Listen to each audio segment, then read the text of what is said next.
What if a god arrived in the world of heroes and decided heroism itself was the greatest sin? In a society where power defines identity, where quirks are celebrated as blessings, and where children are taught that strength equals virtue, one being looks at it all and sees blasphemy. Not chaos, not injustice, but theft. Today we explore the moment everything changed. The moment a god judged the My Hero Academia world unworthy. If you enjoy deep crossover storytelling, philosophical villains, and stories that challenge what hero really means, make sure to like, subscribe, and stay till the end, because this is only the beginning. The sky did not split open when Zamasu arrived. There was no thunder, no apocalyptic fire, no dramatic descent from the heavens. His presence was quieter than that, far more unsettling. He simply appeared, standing above a modern city where steel towers clawed at the clouds and neon lights screamed humanity's ambition into the night. From this vantage point, the world of My Hero Academia looked orderly, structured, controlled, and yet to Zamasu's eyes it was deeply wrong. He did not feel anger at first, nor disgust. What he felt was recognition. This world was familiar in the most troubling way. Below him, heroes patrolled with confidence, their quirks on display like badges of divine favor. A man with flames dancing along his arms landed gracefully on a rooftop. A woman with wings soared between buildings, cheered on by civilians who pointed upward in awe. Screens across the city flashed heroic faces, smiling symbols of reassurance. Children watched them with wide eyes, dreaming not of wisdom or balance, but of power.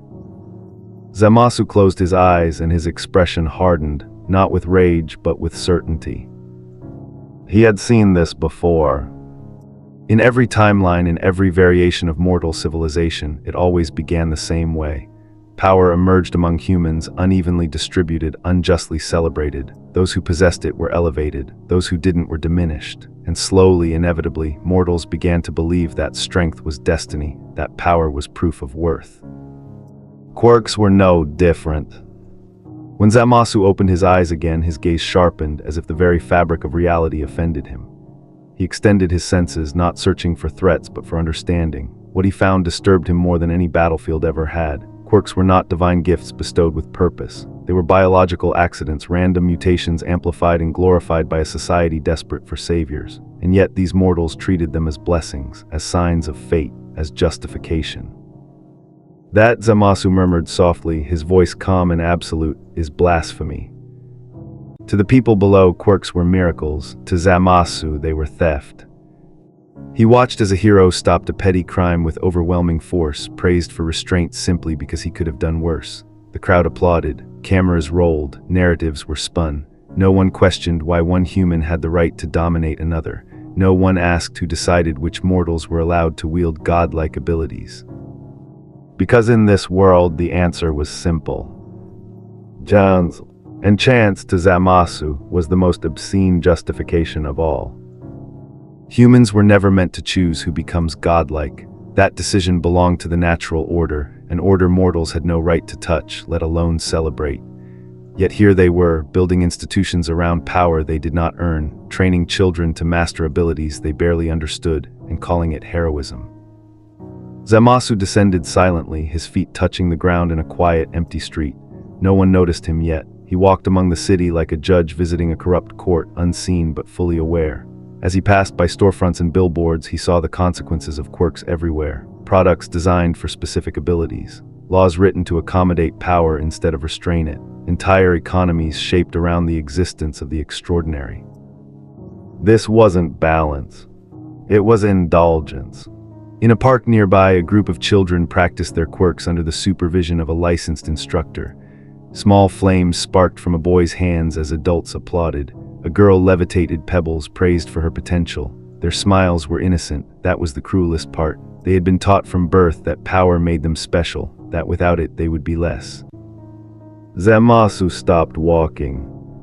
He stared at the children, not with hatred, but with something colder. Pity. They are taught to worship themselves, he said quietly, and they call it hope. In his mind, the pattern completed itself. A society built on quirks would inevitably collapse into arrogance. Heroes would become idols, idols would become untouchable, and untouchable beings would begin to believe they were above judgment. Zamasu had slaughtered entire universes for less. Yet something stayed his hand. This world did not yet deserve immediate erasure. Not because it was innocent, but because it was ignorant. Zamasu looked skyward again, sensing the presence of the strongest heroes, all might, endeavor, symbols wrapped in flesh. Mortals elevated to near-divine status simply because their quirks outshone others. They were not gods, and yet they were worshipped like ones. That contradiction burned deeper than any battlefield wound. "This is how it begins," Zamasu said, "not with evil, but with permission. Permission for power to define morality, permission for strength to excuse authority, permission for mortals to believe they could wield divine force without divine responsibility." He raised his hand slightly, not to attack, but to feel. The energy of this world pulsed strangely, not like Kai, not like godly power, but something crude, wild, unrefined. Quirks were loud, spiritually speaking. They distorted the balance of existence, each one a small fracture in the natural order. Left unchecked, they would only grow worse. Zamasu lowered his hand. This was not a world to be destroyed in anger. It was a world to be corrected. Somewhere above the city, a hero paused mid-flight, a chill crawling up his spine for no reason he could explain. Far away, a teacher at UA Academy felt an inexplicable sense of unease, as if the future itself had taken a sharp turn. None of them knew why. But the judgment had already begun. Zamasu stood alone in the street, surrounded by a civilization that believed itself righteous, and reached a final conclusion, one that would shape everything to come. "So long as mortals wield stolen divinity," he said, his voice steady and merciless, "there can be no justice." And for the first time since arriving, Zamasu smiled. Not because he hated this world, but because he understood it. The first sign that something was wrong was not destruction. There was no explosion, no emergency siren, no panic scream cutting through the city. Instead, it was a feeling quiet, invasive, and impossible to ignore. Across the country, pro-heroes paused mid-action, their instincts flaring for no obvious reason. A rescue operation slowed, a patrol hesitated. In the space between heartbeats, something unfamiliar pressed against their senses. This wasn't fear. Heroes were used to fear. They faced it every day in burning buildings, collapsing bridges, and battles against villains who laughed as they killed. Fear was loud, chaotic, predictable in its cruelty. This was none of that. This felt like being watched by something that had already reached a conclusion. Endeavor felt it first among the top-ranked heroes. He stood on a rooftop, flames flickering along his shoulders as he surveyed the city below, when a sudden weight settled in his chest. His fire dimmed slightly, not from exhaustion but hesitation. He clenched his fist, annoyed at himself, scanning the skyline for threats. Nothing. No villain attacks, no unusual energy readings, no visible anomaly. Yet the pressure remained. It was as if the air itself had thickened, as if the world was holding its breath. Endeavor had faced monsters that tore cities apart, beings who radiated malice so intense it burned. This was different. Whatever had arrived did not announce itself. It did not challenge. It did not provoke. It evaluated. Miles away, hawks hovered in midair, wings spread wide, when the sensation hit him like a cold draft down his spine. His feathers twitched reflexively, every survival instinct screaming at once. Hawks prided himself on reading danger early, on sensing threats before they became disasters. This wasn't a threat moving toward him. This was a verdict forming somewhere beyond him. He landed silently on a radio tower, crouching low, eyes narrowing as he scanned the horizon. "This isn't good," he muttered. "This is really not good." At UA High School, teachers froze mid-conversation. All Might, now reduced to his frail form, felt it in his bones. He sat alone in his office, hand tightening around his cane as an old, familiar dread returned. Not the dread of losing power, not the fear of villains rising. This felt older, colder. It felt like standing before a mirror that didn't reflect who you thought you were. All Might closed his eyes, breathing slowly. His instincts told him that whatever this presence was, it wasn't reacting to hero society. It was measuring it. Across the city, heroes on patrol began experiencing the same unsettling realization. Their quirks responded strangely. Some flickered, some grew unstable, others felt muted as if something vast simply didn't acknowledge them. The feeling wasn't suppression, it was dismissal. Like being ignored by something too large to care. In the hero community's emergency channels, confusion spread quietly. No one wanted to say it out loud, but the pattern was clear. This wasn't a villain preparing an attack. Villains wanted attention. They wanted chaos. They wanted validation. This presence wanted nothing from them. That was what made it terrifying. When the first hero finally saw him, the report was almost dismissed. A low-ranking pro responding to a false alarm spotted a figure standing alone in an empty street. Tall, calm, unarmed, no hostile movement, no visible quirk activation. The hero approached cautiously, heart pounding for reasons he couldn't explain. As he drew closer, his confidence evaporated. The figure turned slowly, meeting his gaze, not with anger, not with contempt, but with quiet certainty. The hero's quirk flared instinctively, ready to activate, but his body refused to move forward. His legs trembled, not from fear of death, but from something worse. Irrelevant.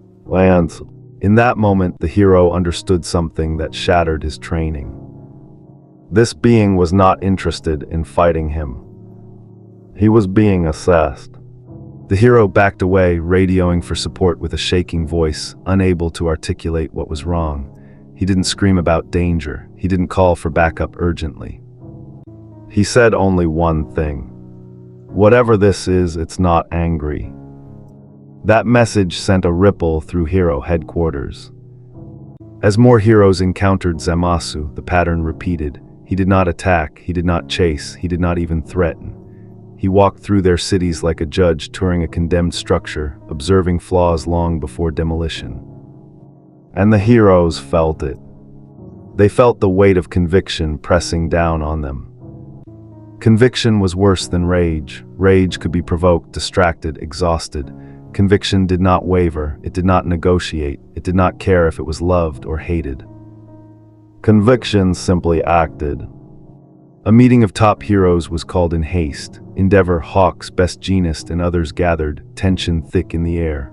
Reports were scattered across the table, eyewitness accounts that contradicted one another in details but shared a single common thread. None of them described hostility. They described judgment. He didn't fight back when Hero said, voice tight. He just looked at me like I'd already failed. He didn't react to my quirk, another added. It was like it didn't matter. Endeavor slammed a fist onto the table. Then what does he want?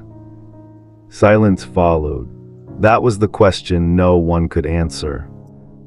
All Might listened quietly, his expression grave. He had faced beings of overwhelming power before, but those beings wanted something to rule, to destroy, to prove superiority.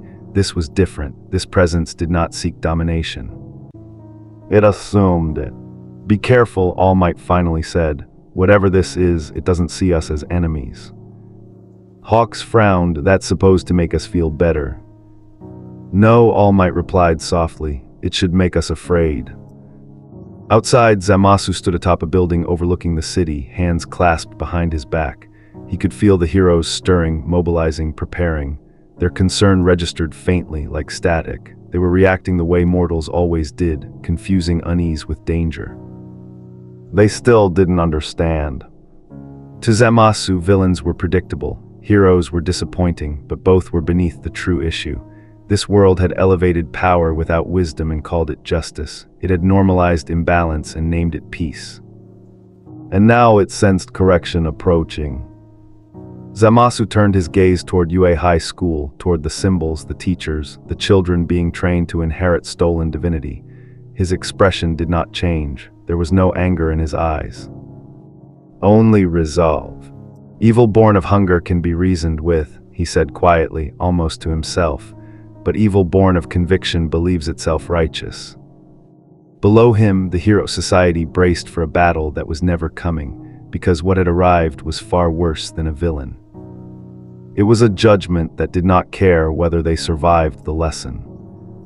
And deep in their instincts, every hero knew it. This was not a fight. This was a reckoning. All Might had faced death before. He had felt his ribs crack, his organs fail, his strength bleed away under the weight of battles meant to end him.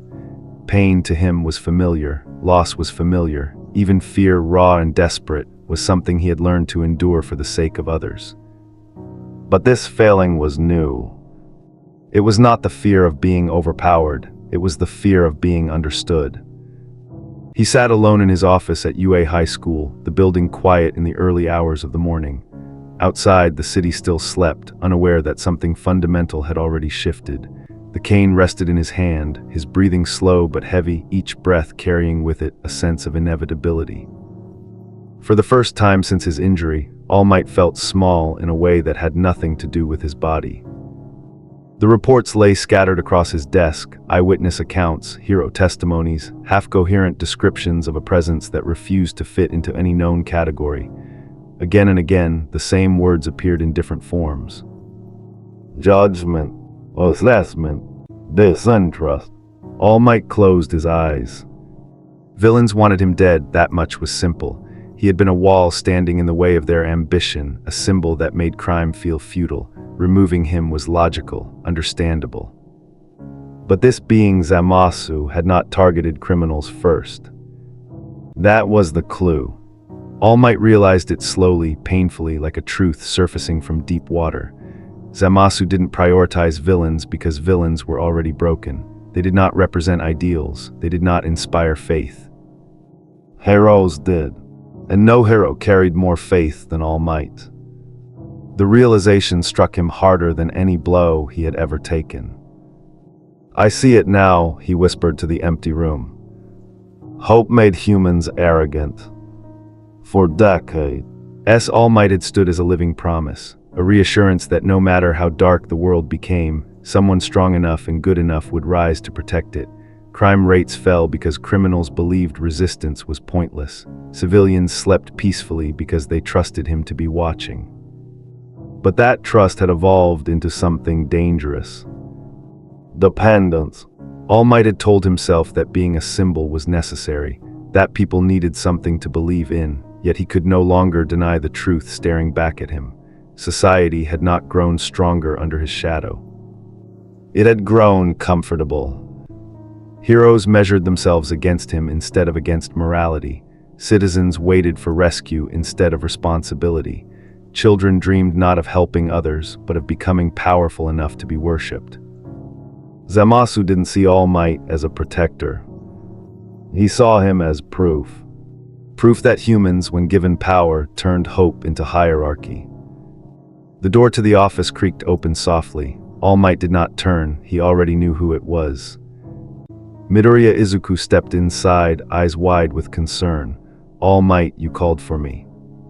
All Might smiled automatically, the habit ingrained too deeply to abandon, but the smile faltered quickly, replaced by something heavier. Yes, he said gently, I'm glad you came. Izuku hesitated, sensing the weight in the room. Is it about that presence everyone's talking about? All Might nodded, yes, and about something I should have realized much sooner. He looked at Izuku, this boy who embodied everything hopeful and fragile about hero society. Kindness without arrogance, determination without cruelty. And yet, even Izuku carried the burden of expectation that All Might himself had created. You know, All Might said slowly, when I became the symbol of peace, I believed I was giving people courage. Izuku listened intently, afraid to interrupt. But symbols, All Might continued, have a way of replacing understanding. People stop asking why things are right and start believing they are right because someone strong stands behind them. Outside, the sky began to lighten, dawn creeping over the city. Somewhere beyond the horizon, Zamasu observed this same world with detached clarity. To him, All Might was not impressive because of his power. Power was common, power was crude. What fascinated and disgusted Zamasu was the way mortals had elevated All Might beyond accountability. A single man had become an axis around which morality rotated. That, Zamasu said quietly, standing alone atop a distant structure, is how gods are born. And gods, in his eyes, were the greatest sin of all. Back at UA, sirens wailed faintly in the distance as heroes mobilized again, uncertain what they were mobilizing for. All Might felt the pressure building, not around the city, but around himself. the sense that the presence drawing closer was not searching randomly. It was honing in. "All Might," Izuku said nervously, "what are we going to do?" All Might stood slowly, leaning on his cane. His body protested, but his resolve steadied. "We are going to face him," he said, "because if what I believe is true, then running would only confirm his judgment." Izuku's breath caught. Judgment. All Might met his eyes. Zamasu doesn't hate villains more than heroes. Villains don't pretend to be righteous. They don't inspire faith. They don't create systems built on worship. Izuku swallowed hard as the implication settled in. "He hates symbols," All Might said, "and I am the loudest one this world has ever known." The weight of that truth pressed down on him, but he did not flinch. If this was to be the reckoning of hero society, then it was his responsibility to stand at the front of it. Elsewhere, Zamasu finally moved with intention. His path shifted, not toward criminal dens or villain hideouts, but toward the heart of heroism itself. Toward the man whose smile had taught an entire civilization to believe power equaled salvation. As he walked, his thoughts were calm, precise. Hope was not inherently evil, but hope placed in power rather than principle was corruption disguised as virtue. Humans clung to symbols because symbols relieved them of responsibility. If a god watched over them, they did not need to govern themselves. Zamasu despised that weakness. When All Might finally stepped outside, standing beneath the open sky, the air grew unnaturally still. The city seemed to pause, as if the world itself sensed the convergence of ideals about to collide. All Might straightened his posture, forcing strength into a body long past its prime. He looked upward, not defiantly, but honestly. "If you are judging us," he said aloud, voice steady despite everything, "then judge me first." For the first time since arriving in this universe, Zamasu smiled, not in amusement, but in confirmation. The symbol understood. And symbols, once understood, were the easiest to break. Not with violence, but with truth the world waited for. Catastrophe. That was the mistake. When beings of overwhelming power appeared, history had taught humanity to expect fire. Cities leveled, bodies counted in the thousands, panic that spread faster than information. Governments braced for impact, heroes prepared for mass casualties, and civilians stocked emergency shelters. And then nothing happened. No cities burned, no shockwaves split the ground, no skies rained death. Instead, the world watched in confusion as Zamasu moved with unnerving calm, passing through nations without leaving craters in his wake. Satellites tracked him, analysts debated him, and news anchors struggled to explain why the apocalypse had apparently taken a day off. That confusion would not last. Because Zamasu was not merciful in the way humans understood mercy. He was precise. The first death occurred without spectacle. A top-ranking hero, celebrated, admired, and endlessly merchandised, vanished during a routine patrol. There was no emergency broadcast, no violent confrontation caught on camera. One moment he was there, smiling for a hovering drone. The next, the feed cut to static. Hours later, authorities found his body. Intact, unburned, unbroken. His face was calm, eyes open, expression frozen somewhere between shock and realization. Medical examiners found no physical cause of death that made sense. No poison, no trauma, no quirk backlash. It was as if life itself had simply withdrawn permission. Panic didn't erupt immediately. Denial came first. A tragic accident, officials said, a rare quirk malfunction, an isolated incident. Then it happened again. Another hero, one whose quirk bent reality in subtle ways, one whose very presence inspired crowds to kneel, chant, and idolize, was found dead in an empty plaza. No witnesses, no struggle, no destruction. Only absence. The pattern emerged too clearly to ignore. Zamasu was not killing randomly. He was selecting. Across hero society, a chilling realization took root. Those who fell were not the most violent nor the most corrupt. They were not villains masquerading as heroes. Some were genuinely kind. Some had saved thousands of lives. What united them was something far more dangerous in Zamasu's eyes. They inspired worship. Their quirks were not just powerful, they were symbolic, reality warping, awe-inducing, abilities that made ordinary people feel small, helpless, and dependent. These heroes were not protectors in the public imagination. They were miracles. All Might watched the reports pile up, each one heavier than the last. He recognized the logic immediately, and it chilled him more than any threat of brute force ever had. "He's pruning," he said quietly, standing before a room of stunned heroes, "not attacking." Endeavor slammed his fist against the table. "That doesn't make it better." "No," All Might replied, "it makes it worse." Because massacre was something hero society knew how to fight. Chaos could be confronted, destruction could be resisted, but this forced introspection. It forced them to ask why these heroes were chosen.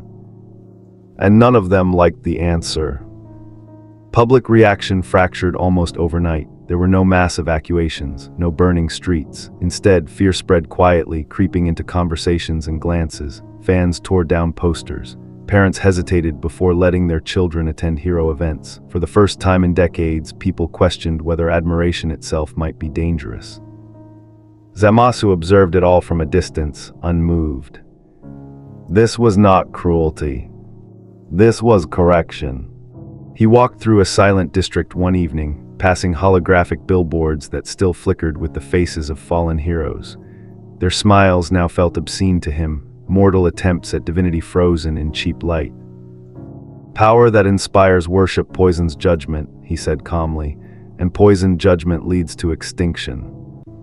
In his mind, the logic was flawless. Heroes whose quirks inspired awe altered the natural hierarchy of existence. They placed themselves between humanity and responsibility. People no longer acted because it was right, they waited for salvation. That dependency was the true disease. Zamasu did not kill heroes who inspired courage. He killed those who replaced it. At UA High School, students whispered in hallways. Teachers struggled to reassure them. The world they had trained for, one where villains were obvious and heroes were unquestionably good, was dissolving in real time. Midoriya sat alone, fists clenched, replaying footage of fallen heroes over and over. "He's not killing because they're evil," he muttered. "He's killing because of what people believe about them." All Might overheard him and felt a deep, aching weight settle in his chest. "Yes," he said softly, "and that's why he hasn't come for you." Midoriya looked up sharply. "What?" "Your power is immense," All Might continued, "but people don't worship you, not yet. They believe in your effort, your struggle, not your inevitability." That distinction terrified Midoriya more than any villain ever had.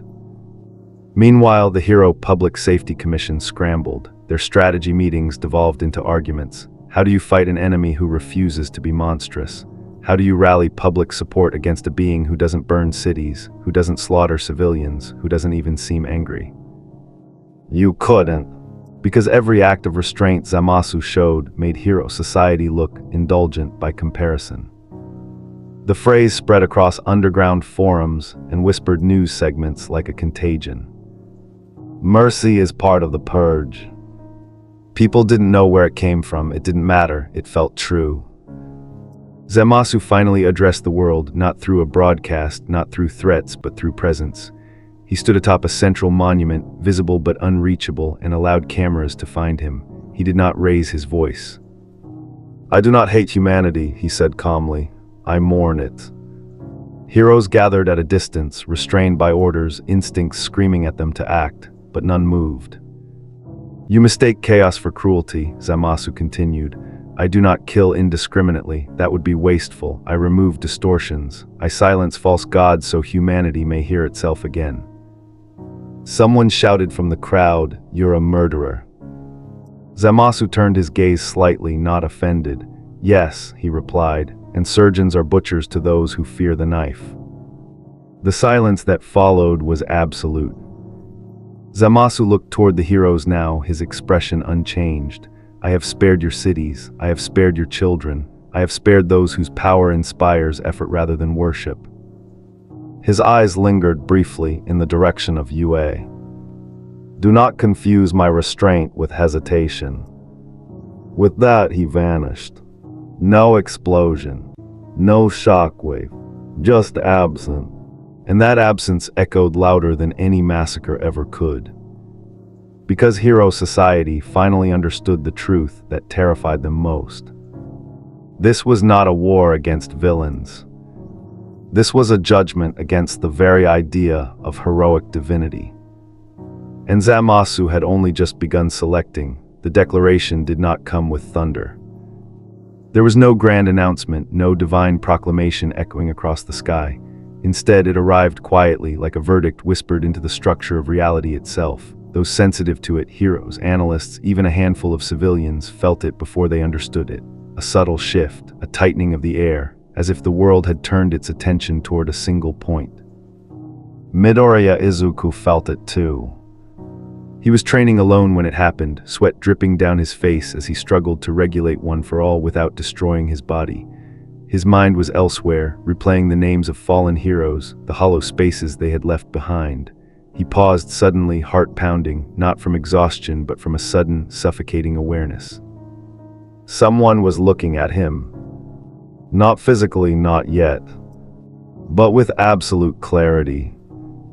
Elsewhere, Zamasu stood motionless atop a quiet ridge, the city far below him blurred by distance and irrelevance. His gaze was fixed, unblinking, focused on a presence he had been circling since the moment he arrived. Not the strongest, not the most revered, not the loudest symbol. The most dangerous. Power does not corrupt, Zamasu said softly, it reveals.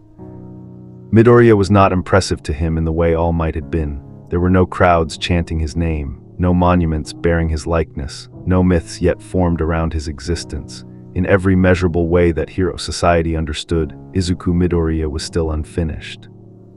And that was the problem.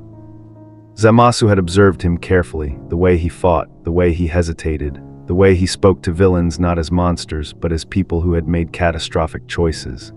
Izuku did not believe power granted worth. He believed worth invited power. That inversion was unforgivable. Zamasu descended quietly near UA High School, not revealing himself, not announcing his presence. He watched students train, watched teachers instruct, watched an entire system designed to shape power into obedience. Most of it was flawed but familiar. Midoriya stood apart even here. When other students spoke of rankings, he spoke of responsibility. When others measured themselves against heroes, he measured himself against outcomes. When asked what made someone a hero, he did not say strength. He said, trying again. Zamasu felt something then. Not anger. Disgust. Compassion in his eyes was the most dangerous ideology a mortal could possess, not because it was weak, but because it was contagious. Compassion told people they were worthy before they were purified. It told them failure did not disqualify them from meaning. That belief was heresy. Because if everyone could be worthy, then judgment lost its finality. Midoriya embodied a truth Zamasu could not allow to stand unchallenged. A human who believed that no one was beyond redemption threatened the very foundation of divine order. Gods existed to decide who deserved to continue. Izuku believed no one should be decided for. That made him intolerable. The confrontation did not happen on a battlefield. It happened in a quiet clearing beyond the city, where Midoriya had gone to think. He sensed the presence before he saw it, the air growing unnaturally still. When Zamasu appeared, there was no dramatic entrance, just sudden, undeniable reality. Midoriya froze, instinctively preparing for combat, but something stopped him. Not fear, curiosity. "You're Zamasu," he said carefully. Zamasu studied him, head slightly tilted. "You know my name," he replied. "Yes," Midoriya said, swallowing hard, "and I know what you've done."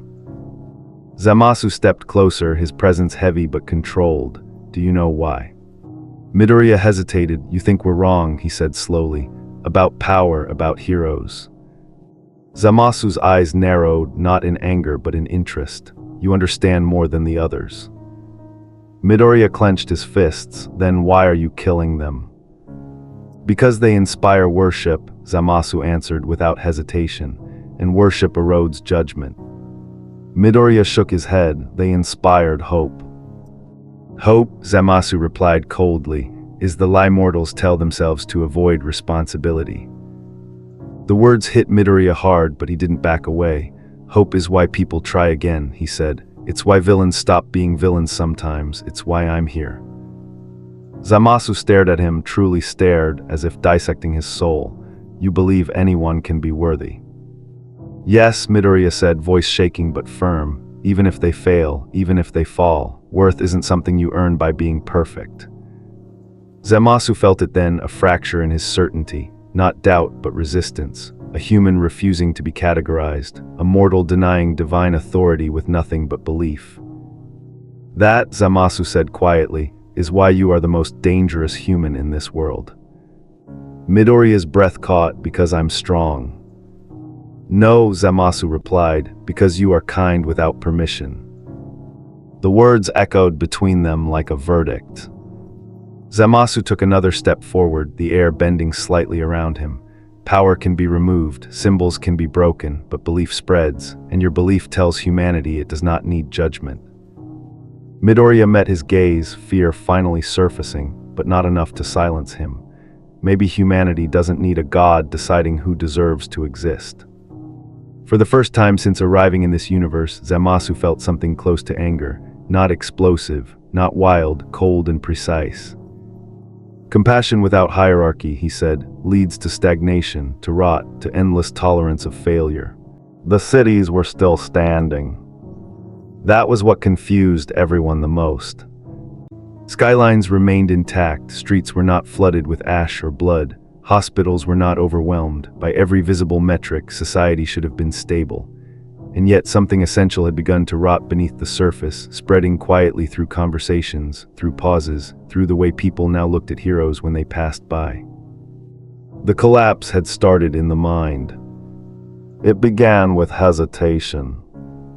A pro-hero arrived at a robbery scene late, only seconds, but seconds that would have been unthinkable weeks earlier. He landed hard, heart racing, scanning the area not for villains, but for the sky. The criminals noticed, so did the civilians. The hero resolved the situation efficiently, professionally, but when it was over, no one applauded, no one cheered. They just watched him leave. Online discussions spiraled. At first, people asked practical questions. Why weren't heroes engaging Zamasu directly? Why weren't they stopping him? Why did the strongest heroes seem restrained? Then the questions sharpened. Why were the most powerful heroes dying without resistance? Why weren't their quirks enough? Why hadn't hero society prepared for something like this? And finally, the question no one had dared to ask before surfaced in quiet, terrifying clarity. Were we wrong to rely on them?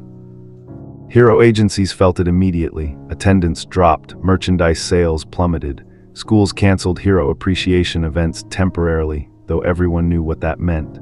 The faith that had once insulated hero society from doubt was thinning, thread by thread. Endeavor stood in his office long after midnight, staring at the city through reinforced glass. His flames were dimmer these days, flickering not with exhaustion but uncertainty. He replayed every encounter with Zamasu in his mind, not the violence but the ease. That was the part he couldn't escape. Zamasu didn't struggle. He didn't strategize. He dismantled heroes the way an adult corrected children who had misunderstood the rules of a game. No anger, no rush, just correction. Endeavor clenched his jaw. For the first time in his career, he wondered if all his effort, his obsession with power, with surpassing all might, had been built on a lie. What if strength wasn't the answer? What if heroism itself had been misunderstood? That thought terrified him more than any enemy ever had. At UA High School, the change was palpable. Students trained harder but with less confidence. Every punch carried doubt. Every successful maneuver was followed by an unspoken question: would this even matter? Aizawa watched his class carefully. He noticed how students flinched at distant sounds, how their eyes drifted upward during exercises, searching for something unseen. They weren't afraid of villains anymore. They were afraid of inadequacy. Midoriya noticed it too. He felt it in the way people spoke to him, polite, cautious, no longer inspired. The faith that once surged through hero society had fractured into something brittle. People weren't angry at heroes. They were disappointed. News networks changed their tone subtly. Analysts stopped using words like unbreakable and unstoppable. Instead, they spoke of limitations, contingencies, and systemic failure. Heroes were no longer mythic guardians. They were assets, and assets could depreciate. Zamasu watched this unraveling with calm approval. He stood atop a quiet ridge, overlooking a city that no longer looked upward in reverence. The absence of chaos pleased him. This was how correction should feel, not violent but inevitable. "You are learning," he said softly, sensing the shift in collective belief. Too late, but learning nonetheless. To him, the collapse of faith was more important than the collapse of buildings. Cities could be rebuilt. Myths, once broken, could not be reforged so easily. Humanity was finally being forced to confront itself without the comfort of divine proxies.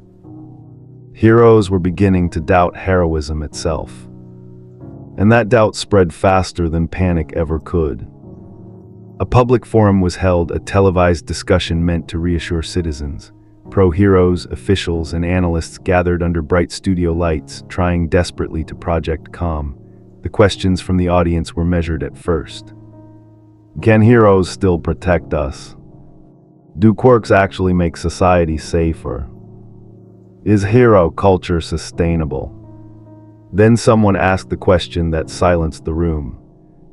What happens if heroes aren't enough? No one answered immediately. The pause said everything. All Might watched the broadcast alone, his hands trembling slightly. He had spent his life convincing people that heroes were enough, that as long as someone strong stood at the front, society could endure anything. Now that belief was collapsing under its own weight. "I did this," he whispered. "I made them believe in me instead of themselves." The realization hurt more than any. Injury, Zamasu hadn't destroyed hero society by force. He had revealed its dependency. The world had leaned on heroes not as partners, but as absolution. People had outsourced their courage. And now, without certainty, they felt naked. On the streets, civilians began carrying personal defense tools again. Community groups formed independent patrols. Trust shifted sideways instead of upward. People stopped waiting for heroes to arrive. Not because heroes had failed, but because belief had. Midoriya encountered an elderly man one evening while walking home. The man recognized him instantly but did not smile. "You're a hero, right?" he asked quietly. "Yes," Midoriya replied, unsure. The man nodded slowly. "I hope you're enough," he said, not with expectation but resignation. That sentence haunted Midoriya. Elsewhere, Zamasu sensed resistance forming, not organized, not violent, but ideological. Humans were adapting in the only way they knew how. Some clung to faith harder, others rejected it entirely. Both reactions pleased him. Because heroism, as it had existed, was dying. And in its place, something raw was emerging. Not justice. Responsibility. Zamasu did not smile. This was merely the consequence of removing false gods. But far below, among heroes who had once stood proudly beneath banners and applause, the doubt cut deep. They questioned their training, their motives, their worth. The idea of being a hero, once sacred, now felt fragile, conditional. And that was the true devastation. Faith collapsed before cities ever could. Because once people stopped believing that heroes were the answer, the world became infinitely more dangerous and infinitely more honest. Zamasu turned away from the city, satisfied. The purge did not require annihilation. It required awakening. And hero society was finally awake enough to suffer. The broadcast came on the 7th day of Zamasu's purge. Every screen in Japan, every phone, every device capable of displaying an image flickered simultaneously to life. The divine being appeared not in his usual position of aerial superiority, but standing on solid ground in what appeared to be an empty field. Behind him, the sun was setting, casting long shadows across untouched grass. For the first time since his arrival, Zamasu chose to speak directly to humanity. Mortals of this world, his voice carried a strange gentleness, like a teacher addressing children who'd made an innocent mistake. I have observed your society with great interest these past days. I have seen your heroes fall. I have witnessed the collapse of the structures you built around those you called the strongest. And I have heard your prayers, your questions, your demands to know why divine judgment has come to your world. In the UA shelter, hundreds of students and staff gathered around the screen. Midoriya stood at the front, his hands clenched into fists, his body still bearing the bruises from their last failed attempt to stop this god. Beside him, Bakugo's jaw was tight, his eyes fixed on Zamasu's serene face with barely contained fury. I have not come to destroy you, Zamasu continued, and the words sent a ripple of confused hope through evacuation centers across the nation. I have come to save you from yourselves. Your world is sick, mortals. It has been sick since the day the first of you manifested what you call quirks. These powers, these mutations, these gifts you celebrate so proudly, they are the source of all your suffering. Zamasu raised one hand and images began to appear beside him, projected into the air like holograms. They showed the chaos of the early Quirk era, the devastation of Deku City, the wars that had nearly destroyed civilization when Quirks first emerged. They showed all for 1 century of manipulation, the rise of villain organizations, the constant arms race between heroes and villains that had defined generations. Before Quirks, humanity knew war, yes. You knew conflict and suffering as all mortal races do, but you also knew balance. The strong could not simply take whatever they wished through supernatural force. The corrupt could not hide behind invincibility. Children did not manifest the power to accidentally kill their parents. Your society was not divided into the powerful and the powerless, the heroes and the saved, the worthy and the quirkless. In a hospital in Tokyo, a quirkless woman held her daughter close as they watched the broadcast. The girl, only 8 years old, had been bullied relentlessly at school for her lack of powers. Now she watched Zamasu with wide eyes as he spoke words she'd never heard from any adult. I have studied your history, Zamasu said, his expression taking on something almost like sympathy. I have seen how you treat those born without these powers. Quirkless, you call them as if their natural state is a deficiency. They are rejected from hero schools, from certain professions, from social acceptance itself, not because they lack virtue or ability, but simply because they were born as humans have been born for millions of years. You have created a world where to be naturally human is to be considered less than human. Midoriya felt his breath catch in his throat. He thought of his childhood, of the doctor's appointment where he'd learned he would never develop a quirk, of Bakugo's cruelty and the teacher's indifference, of his mother's tears and his own desperate prayer for power, any power, just to be considered worthy of existing. Your quirks have given you comfort, yes, Zamasu acknowledged. They have given you identity and purpose, but what have they cost you? Every generation your powers grow stronger and more unstable. Children are born with abilities that tear their own bodies apart. Families are destroyed when a quirk awakens violently. Your heroes die young, broken by the powers they wielded. Your villains are created by the very system that quirks necessitated. This is not evolution, mortals. This is a slow extinction dressed up as progress. The god's eyes seem to look through the camera directly at each person watching. I offer you salvation, not through destruction but through reversion. I possess the power to unmake what should never have been made. I can remove quirks from this world entirely, not through death, not through violence, but through divine intervention. Every person on this planet would wake tomorrow as their ancestors were meant to be. Human, simply human, equal in their natural state. The silence that followed was deafening. In evacuation shelters, in hiding places, in the ruins of what had once been Japan's greatest cities, people stared at their screens in stunned disbelief. Zamasu was offering to take away quirks, all quirks, forever. You would lose your powers, yes, Zamasu continued calmly, but consider what you would gain. A child with a dangerous quirk would no longer fear hurting those they love. A quirkless person would no longer be considered defective. Heroes would no longer bear the impossible burden of being symbols. Villains would lose the supernatural advantages that make them unstoppable. Society would rebuild on merit, on character, on human virtue rather than genetic lottery. Todoroki stood frozen, his left hand unconsciously touching his scar. Without quirks, his father would never have entered a quirk marriage. His mother would never have been driven to madness by Endeavor's obsession with creating the perfect heir. The scar that marked his childhood trauma would never have been inflicted. He would have grown up in a normal family, loved for who he was rather than what power he could inherit. This is insane, Bakugo growled, but his voice lacked its usual conviction. He's talking about erasing what makes us who we are.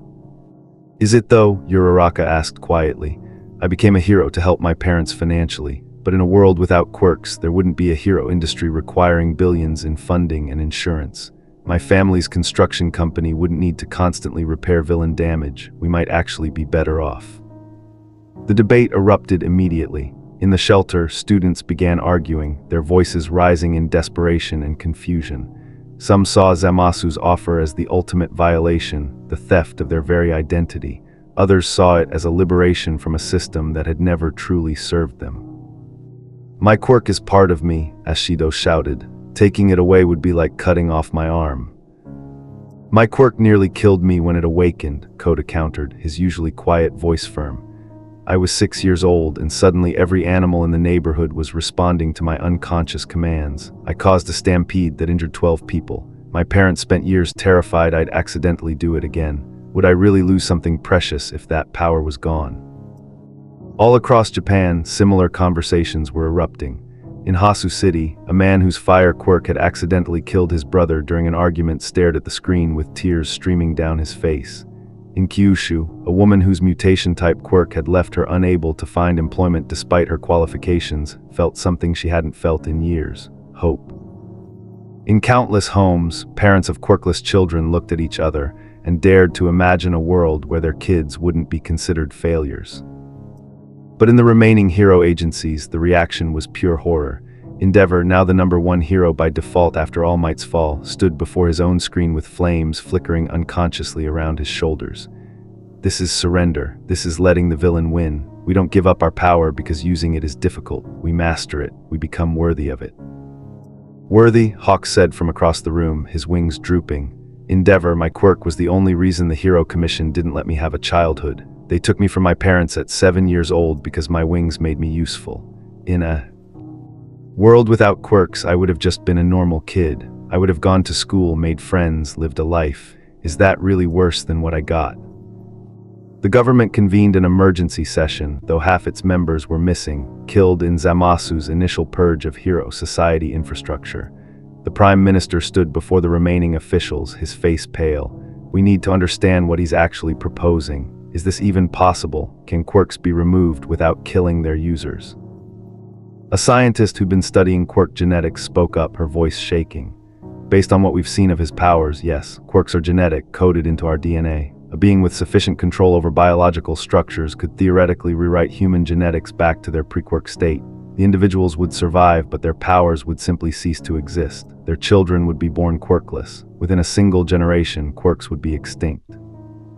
And we're actually considering this, a politician demanded, letting this invader fundamentally alter humanity itself. What's the alternative? Another responded. He's already demonstrated he can kill us whenever he wishes. We can't stop him. Maybe this is mercy. Maybe this is the best outcome we can hope for. In Tartarus prison, the few guards who remained watched the broadcast with growing unease. The inmates, the worst villains in Japan, were watching too. Muscular laughed, a sound like breaking concrete. A world without quirks, that god's got a sense of humor. Take away everyone's power and what are you left with? Still got strong people and weak people. Still got those who take and those who get taken from. Only difference is the strong won't have flashy colors when they do it. But All for One in his sealed chamber was silent. He understood what others didn't. Zamasu wasn't offering a return to the past. He was offering an end to the cycle that All for One himself had spent over a century manipulating. Without quirks, there would be no one for all to oppose him. But there would also be no All for One to accumulate power. The game would be over, and everyone would lose their pieces simultaneously. Back at UA, Aizawa gathered his students. His erasure quirk had defined his entire adult life, had been the foundation of his teaching career, his hero work, his identity. But as he looked at these kids, brilliant and brave and traumatized by the responsibilities their powers had thrust upon them, he felt something crack in his certainty.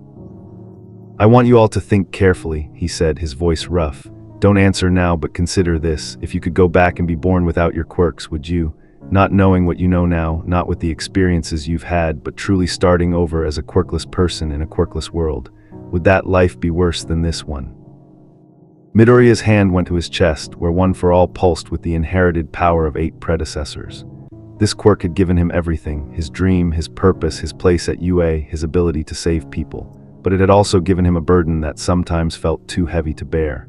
The weight of All Might's legacy, the constant danger, the knowledge that he would probably die young in service to a power that was never originally his. Without One for All, he would never have been a hero, but without Quirks existing at all, he wouldn't have needed to be. There would be no symbol of peace to aspire to, no impossible standard to maintain, no cosmic battle between good and evil that required a teenager to bear the weight of the world. He would have been normal, safe, free.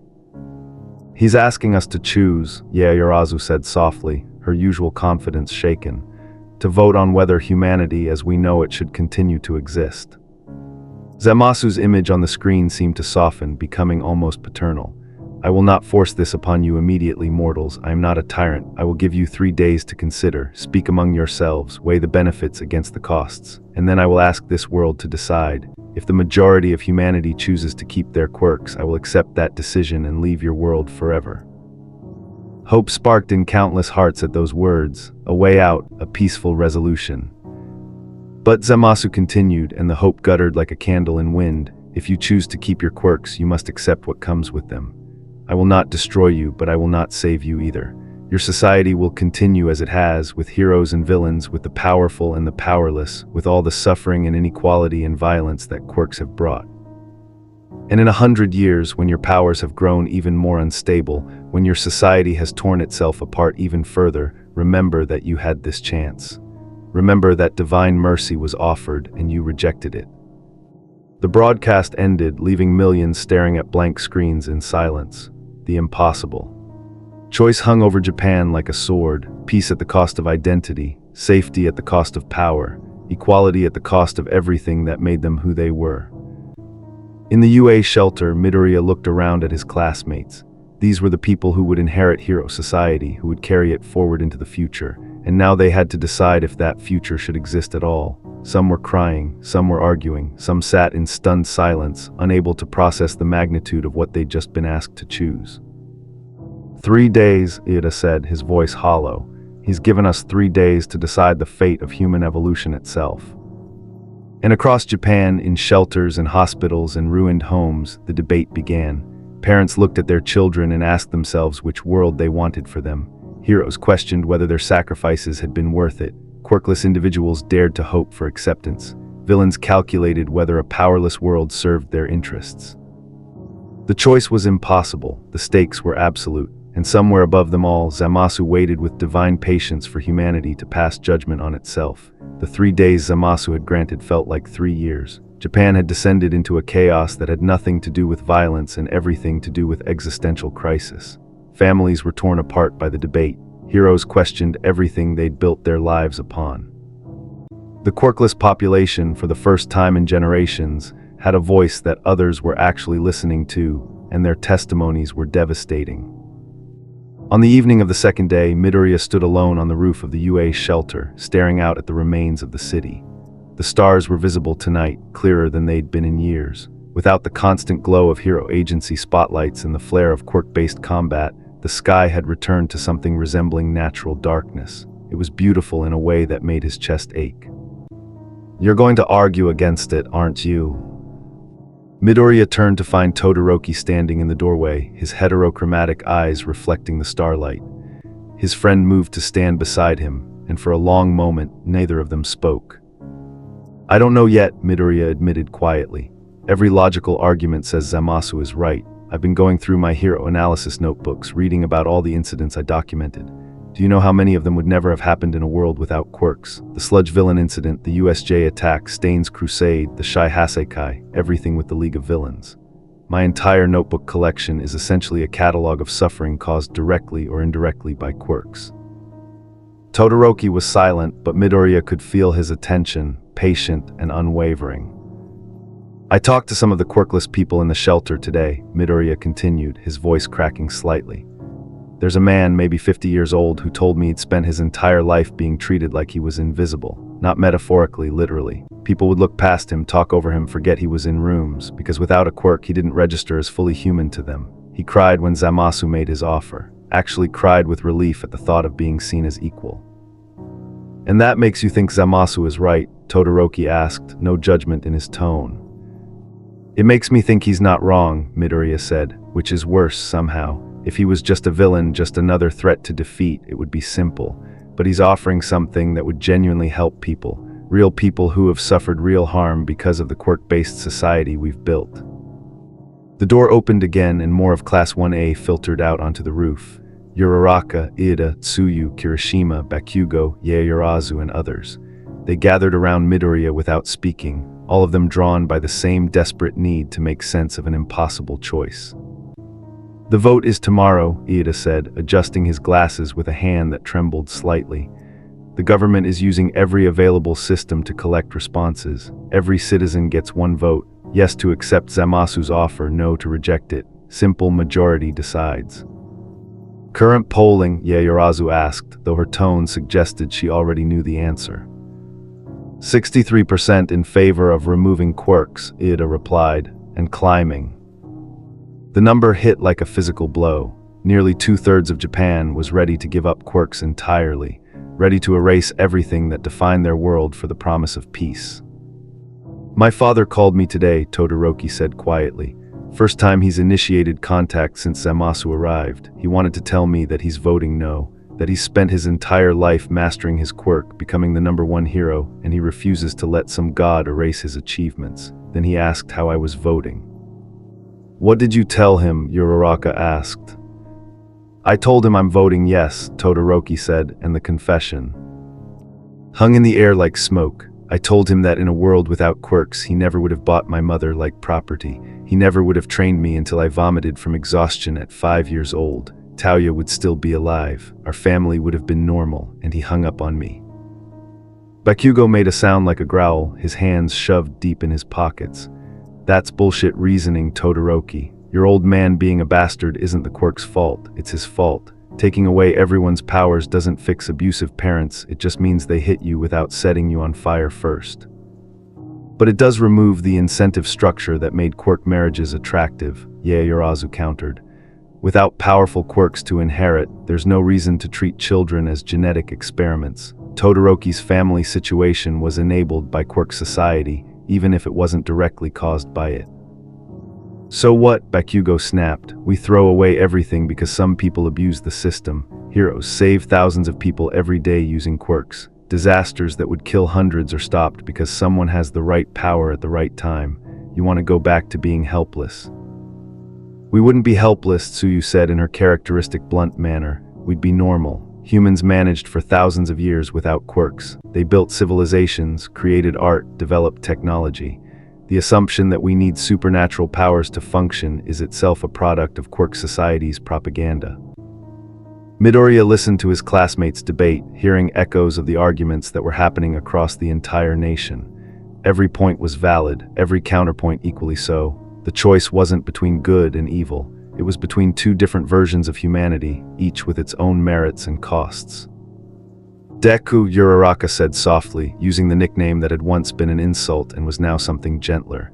"You've been quiet. You're the one who wanted to be a hero more than anyone, even without a quirk originally. What do you think?" All eyes turned to him. Midoriya felt the weight of their attention and realized with a start that this was what it meant to be a symbol. Not having all the answers, but being expected to provide them anyway. All Might had carried this burden for decades, and now it was pressing down on Midoriya's shoulders. "I think," he began slowly, choosing each word with care, "that Zamasu is offering us perfection. A perfect solution to the problems that quirks have created, and I think that's exactly why we should refuse it." Bakugo's eyes narrowed. "Explain." Midoriya took a breath, feeling something solidify in his chest, a certainty he'd been reaching for since Zamasu's broadcast. "All Might once told me that whether you win or lose, you always have to face up to what you've done. That's what it means to be a hero. Not having power, not being strong, but taking responsibility for your choices and their consequences." He turned to face his classmates fully. Quirks have caused immense suffering, that's undeniable, but they've also been the source of incredible acts of compassion, courage, and sacrifice. And here's the thing, those acts mean something because people chose them. Heroes who use their quirks to save people when they could use them to hurt people, that choice matters. It matters because it's hard, because it would be easier to be selfish. "But people do choose to be selfish all the time," Kirishima pointed out. "That's why we have villains." "Exactly," Midoriya said, his voice gaining strength. "We have villains because we have choice, and we have heroes for the same reason." Zamasu wants to give us a world where it's easier to be good because we don't have the power to be catastrophically evil, but that's not the same as actually being good, that's just being powerless. He thought of All Might standing against All for One despite knowing he might die, of his mother raising him alone and supporting his impossible dream, of Bakugo, who'd been captured by villains and refused to join them even when it might have saved his life, of Todoroki, choosing to use his father's fire not because Endeavor wanted him to, but because it was his power and his choice. When I was quirkless, Midoriya continued, I saved Bakugo from the sludge villain. I had no power, no chance of actually winning, but I ran toward danger anyway because it was the right thing to do. All Might said that's what made me worthy of One for All, not that I wanted power, but that I tried to do good even when I had none. Pretty words, Bakugo muttered, but his usual hostility was muted. But they don't change the math, Deku. More people suffer because of quirks than are saved by them, that's just statistics.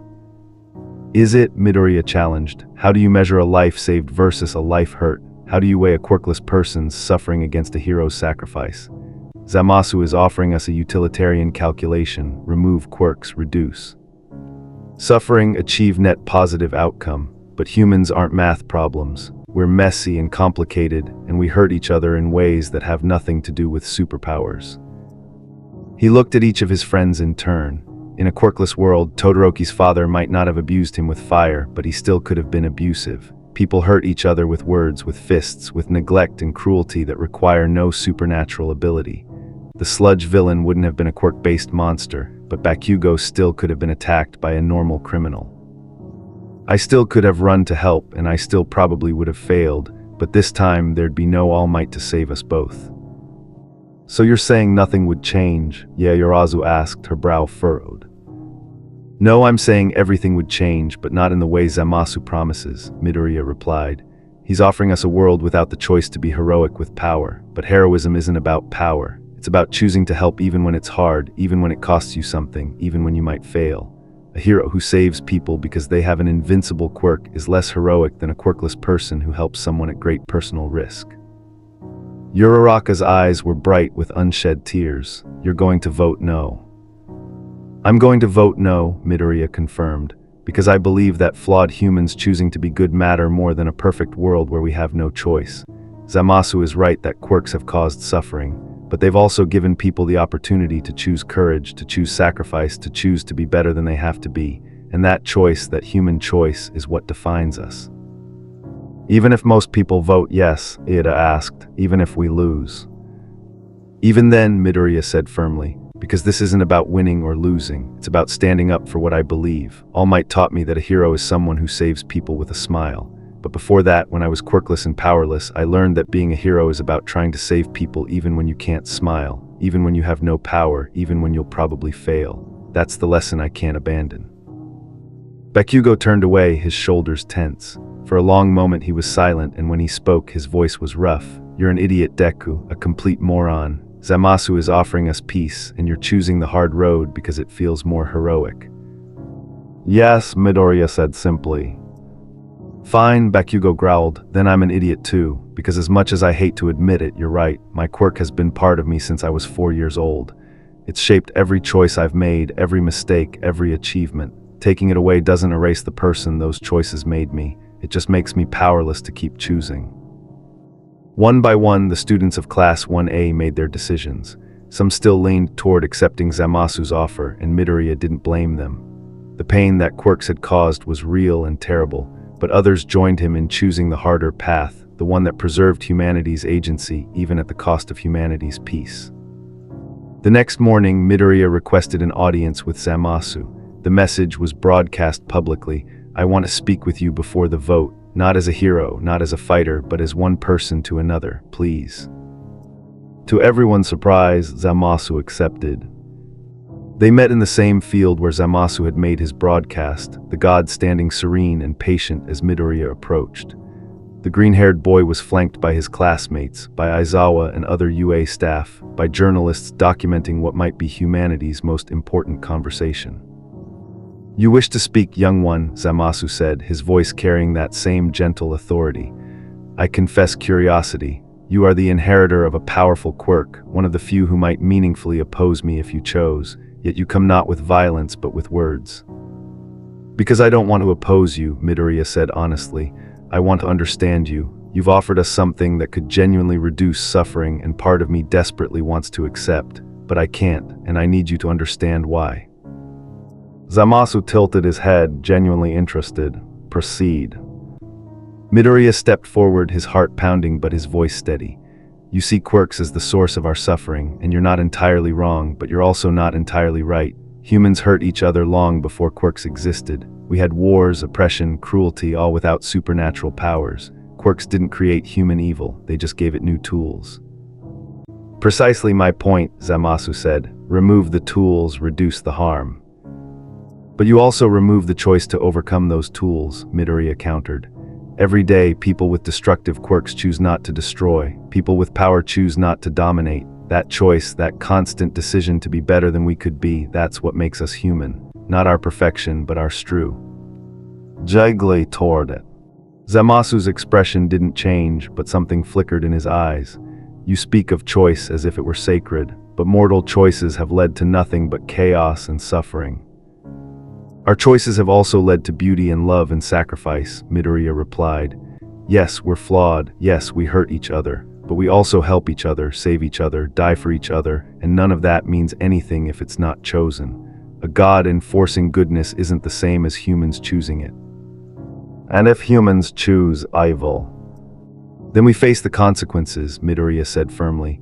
And we keep choosing, keep trying, keep struggling to be better. That's what heroism is, not being perfect, but trying to do good in an imperfect world. You're offering us a world where we don't have to try anymore, where the hard choices are removed. But that's not salvation, that's just a different kind of death. Zamasu was quiet for a long moment, studying this small, scarred boy who dared to reject divine perfection. You would doom your world to continued suffering rather than accept peace. I would trust my world to keep choosing good rather than have good chosen for us, Midoriya corrected. Because the heroes I've known, the people I've loved, they matter precisely because they chose to be heroic when they could have chosen otherwise. All Might chose to bear his burden alone for decades. My mother chose to support my dream even when it terrified her. My friends choose every day to risk their lives for strangers. Those choices mean something, they matter, and they only matter because they're freely made. The god looked at this boy, this inheritor of stolen power, and saw something that made him pause. Not defiance born of arrogance, but conviction born of genuine belief. This wasn't a warrior standing against a tyrant. This was a human being standing for humanity itself. The vote will proceed, Zamasu said finally, and I will honor its outcome. But know this, young one, if your people choose to keep their quirks, the suffering will continue.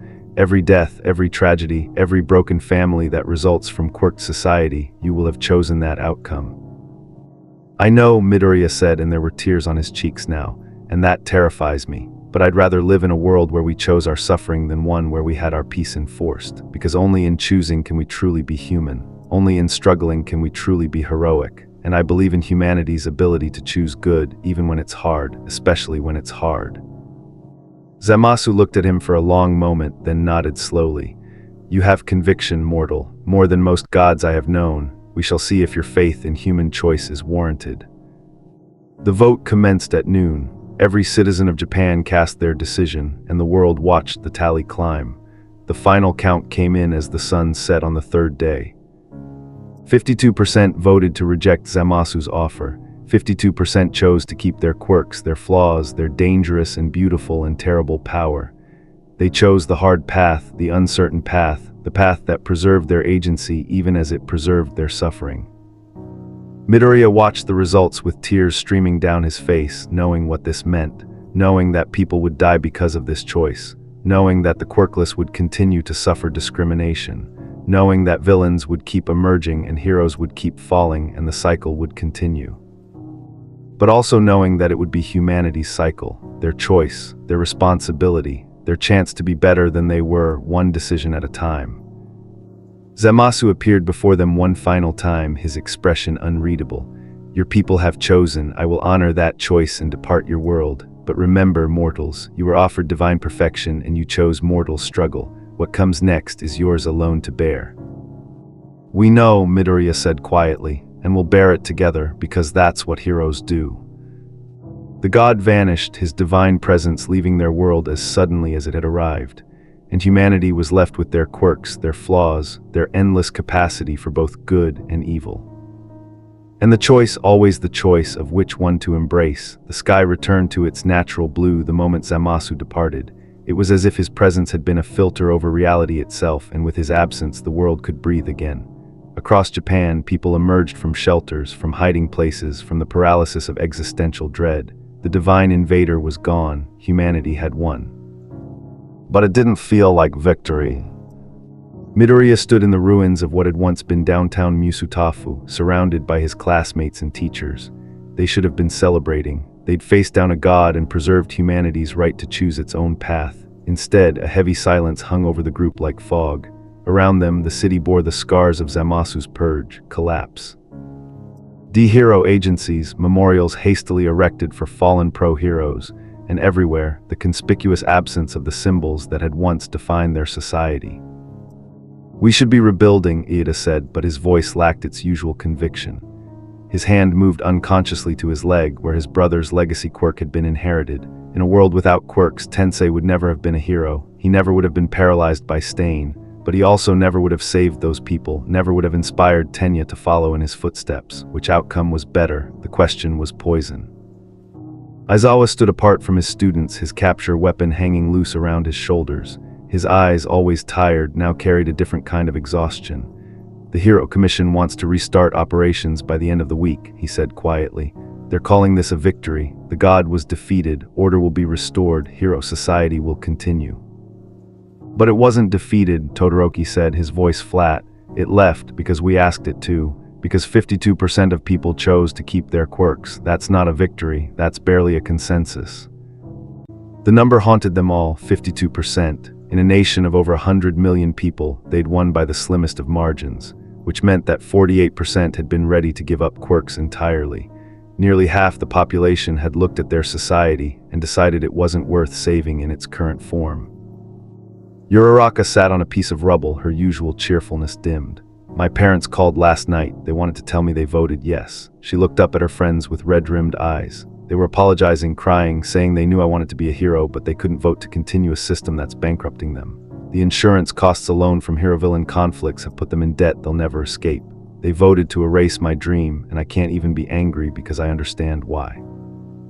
"My mom voted yes too," Kirishima admitted, his usually bright demeanor subdued. "She said she's spent 15 years terrified that my hardening quirk would stop working while I'm in the middle of a fight. That she has nightmares about getting a call that I've been shattered into pieces because my body failed me. She voted to take away what makes me a hero because she loves me." One by one, the confessions came. Kaminari's parents voted yes because his quirk had caused him to accidentally electrocute his little sister when they were children. Jiro's father voted yes because the hearing damage from her quirk would leave her deaf by 40. Sato's grandmother voted yes because his sugar-based power was giving him early-onset diabetes. Each story was a small crack in the foundation of everything they'd built their identities upon.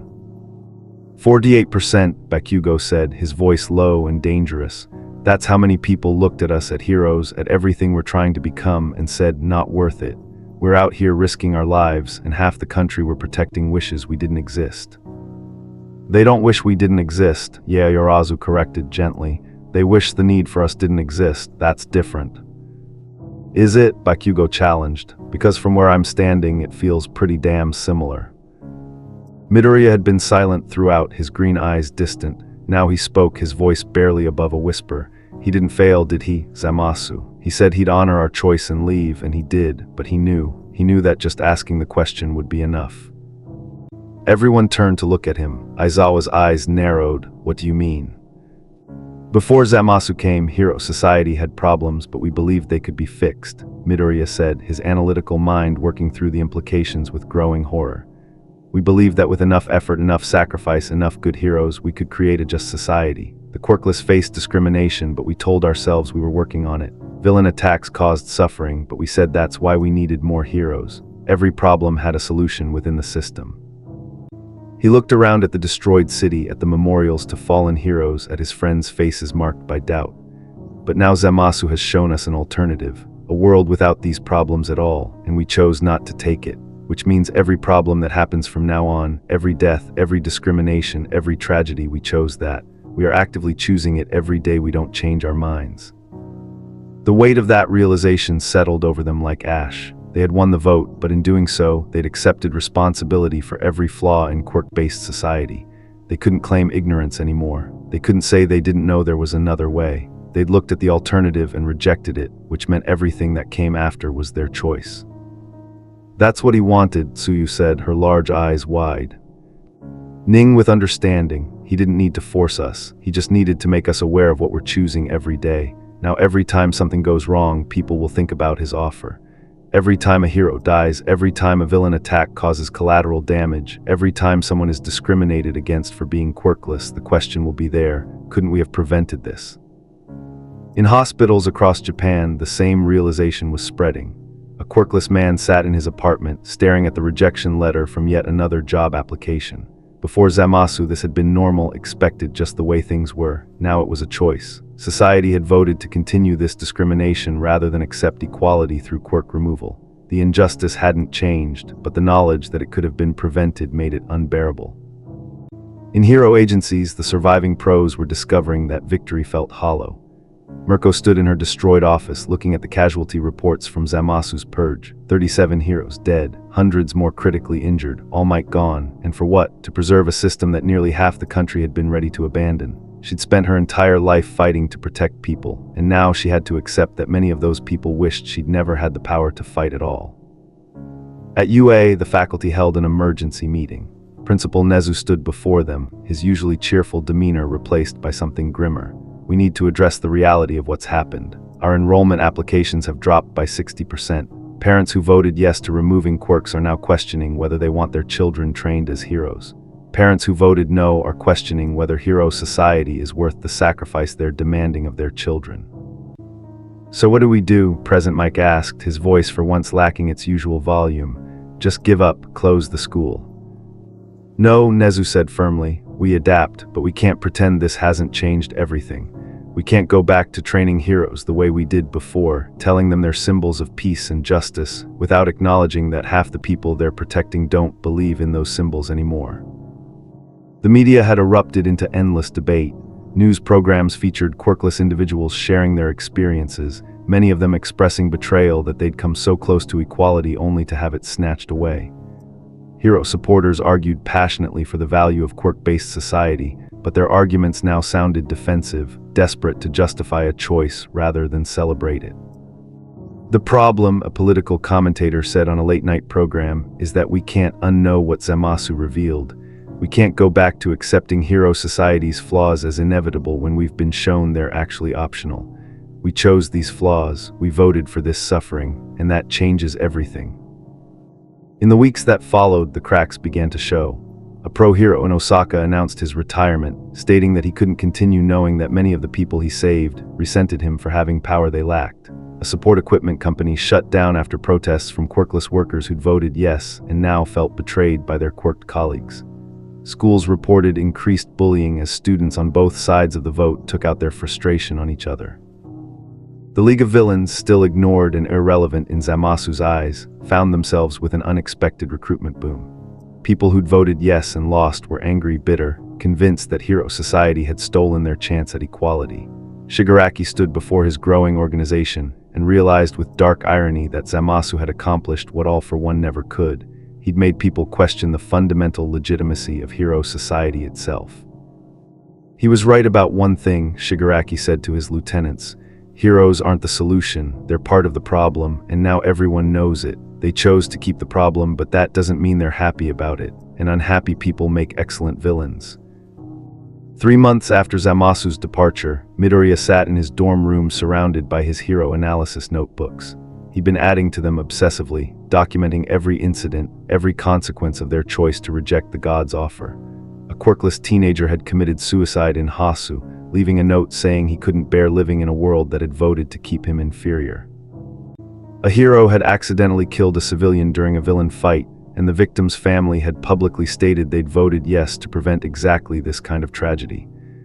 A child's quirk had awakened violently, putting 3 people in the hospital, and the parents were being sued by families who'd voted yes and saw this as preventable harm. Every incident was a weight on Midoriya's shoulders. Every tragedy was a reminder that they could have Cho. Said differently, he'd stood before Zamasu and argued passionately for humanity's right to choose its own path, for the value of struggling toward goodness rather than having it enforced. He still believed that, but belief didn't make the cost any easier to bear. A knock on his door pulled him from his thoughts. Bakugo stood in the hallway, his expression unreadable. "You look like shit, Deku." "Thanks," Midoriya said without heat. Bakugo pushed into the room, kicking the door shut behind him. "You're drowning in guilt over every bad thing that's happened since the vote. I can see it all over your face." "Shouldn't I be?" Midoriya asked tiredly. "I was the one who argued against Zamasu's offer. I convinced people to choose this path. If they're suffering because of that choice, then they're suffering because of their own choice," Bakugo interrupted harshly. "You didn't force anyone to vote. You made your case and 52% agreed with you. You don't get to take responsibility for everyone's decision." "But that's what heroes do," Midoriya protested. "We take responsibility. All Might taught us." "All Might is gone," Bakugo shouted, then visibly forced himself to lower his voice. "And maybe that's the real problem. We've been so focused on being symbols, on being pillars, on being responsible for everything that we forgot we're also just people making the best choices we can with the information we have. You made your choice based on what you believe, so did everyone else. You don't get to carry all of it." Midoriya looked at his childhood friend, rival, and unexpected source of wisdom. "Do you regret it, voting no?" Bakugo was quiet for a long moment. "Every damn day," he admitted. "But I'd vote the same way again, because as much as I hate what's happening, I hate the idea of some god making my choices for me even more. My quirk is mine, my strength is mine, my choice to be a hero is mine. And yeah, that means the consequences are mine too, but at least they're mine." After Bakugo left, Midoriya sat in the darkness of his room, thinking about seeds. Zamasu had planted something in their world, something that would grow and spread regardless of the vote's outcome. He planted doubt, not the doubt of heroes questioning their strength or villains questioning their evil, but something far more insidious, the doubt of an entire society questioning its fundamental structure. Every day, more people were asking the question Zamasu had posed: is this worth it? Every quirk accident, every hero death, every instance of discrimination against the quirkless, the question grew louder. Is this worth it? Could we have prevented this? Did we choose wrong? And there was no answer that satisfied everyone. The 52% who'd voted no tried to justify their choice, to prove that quirk society was worth preserving. The 48% who'd voted yes grew increasingly resentful, convinced they'd been denied equality by a slim majority. Neither side could simply accept the outcome and move on, because Zamasu had made sure they understood the stakes. This wasn't like a normal election where the losing side could hope to win next time. This had been a referendum on humanity's fundamental nature, and the margin of victory was so thin it might as well not have existed. Nearly half of humanity had been ready to change what they were, and the other half had barely stopped them. That knowledge was a crack in the foundation of their entire society. 6 months after Zamasu's departure, a new movement began, the Reversion Initiative. Made up primarily of people who'd voted yes, they lobbied for a second referendum. "We were given 3 days to make the most important decision in human history," their spokesperson declared. "That wasn't enough time. We deserve another chance to choose, now that we've lived with the consequences." The government refused, calling it too dangerous to revisit the question. But the movement grew anyway, fed by every new tragedy, every reminder of quirk society's flaws. They held rallies where quirkless speakers shared their experiences. They published studies showing the economic and social costs of quirk-based discrimination. They documented every hero-related death and asked the same question Zamasu had asked: was this necessary? Hero Society tried to respond, to prove its worth, but everything they did felt defensive now. Saving people was no longer an unqualified good. It was a choice to preserve a system that others wanted to dismantle. Every heroic act was shadowed by the knowledge that it could have been unnecessary in a different world. Midoriya graduated from UA and became a pro-hero, taking the name Deku as a symbol of his journey from powerless to powerful. He saved lives, stopped villains, did everything a hero was supposed to do. But at night, he lay awake thinking about Zamasu's final words: "What comes next is yours alone to bear." The god had been right, they bore at eve. Day, the weight of their choice, the knowledge of the alternative, the constant question of whether they'd chosen correctly. And the worst part was that there was no way to know. They couldn't see the world that might have been, couldn't compare their suffering to the peace they'd rejected. They could only live with their decision and hope it had been right. 10 years after Zamasu's departure, Midoriya stood before a class of young hero students at UA. He looked at their eager faces, their excitement about their quirks, their determination to become heroes, and he did something no teacher before Zamasu would have done. "Before we begin your training," he said quietly, "I need to tell you about a choice that was made before you were old enough to vote, a choice that shaped the world you're growing up in." He told them about Zamasu, about the offer of a quirkless world, about the vote that had been decided by the slimmest of margins, about the 48% who'd wanted something different and the 52% who'd barely stopped them. "You're here because you want to be heroes," Midoriya continued, "and I'm going to train you to be the best heroes you can be, but I need you to understand something. Being a hero in this world is also a choice to preserve this world. Every time you use your quirk to save someone, you're voting again. You're saying that quirk society, with all its flaws and suffering and inequality, is worth maintaining." He looked at each student in turn. Some people will resent you for that choice. Some will question whether you're really helping or just perpetuating a broken system. And you need to be ready for that doubt because it's never going away. The question Zamasu asked, "Is this worth it?" That's a question you'll be answering every day of your hero career, not with words but with actions. One student raised her hand, her expression troubled. "What if we're not sure? What if we don't know if it's worth it?" Midoriya smiled sadly. "Then you're thinking clearly, because the truth is we'll never know for certain if we chose right. We can only choose to make our choice matter, to build something good enough to justify the cost. That's not perfect, it's not comfortable, but it's human." That night, Midoriya added a new entry to his hero analysis notebook. Not about a specific hero or villain, but about something larger. Zamasu's greatest attack wasn't his power, it was his question. He made us see the choice we're making every day just by existing in this society. He planted doubt that will never fully die. And maybe that's not entirely bad. Maybe a society that questions itself, that constantly asks, "Is this worth it?" is healthier than one that never questions at all. Maybe the most dangerous thing a god can do is ask the right question. And maybe the most heroic thing humans can do is live with the uncertainty of their answer, trying every day to make their choice worth the cost. Across Japan, across the world, people still debated Zamasu's offer. The reversion initiative continued to grow. Hero society adapted slowly, incorporating some of the criticisms that the debate had surfaced. Discrimination against the quirkless decreased, though it never fully disappeared. The hero system became more accountable, though it remained fundamentally unchanged. But the question remained, planted deep in humanity's collective consciousness like a seed that would never stop growing. Is this worth it? Could we be better? Should we be different? Zamasu had left, but his presence lingered in every choice they made, every tragedy they accepted, every flaw they decided to live with rather than erase. He'd lost the battle but won something far more insidious. He'd made them doubt their victory. And in the end, that doubt was more powerful than any divine attack could ever be, because it would never go away. Every generation would inherit the question.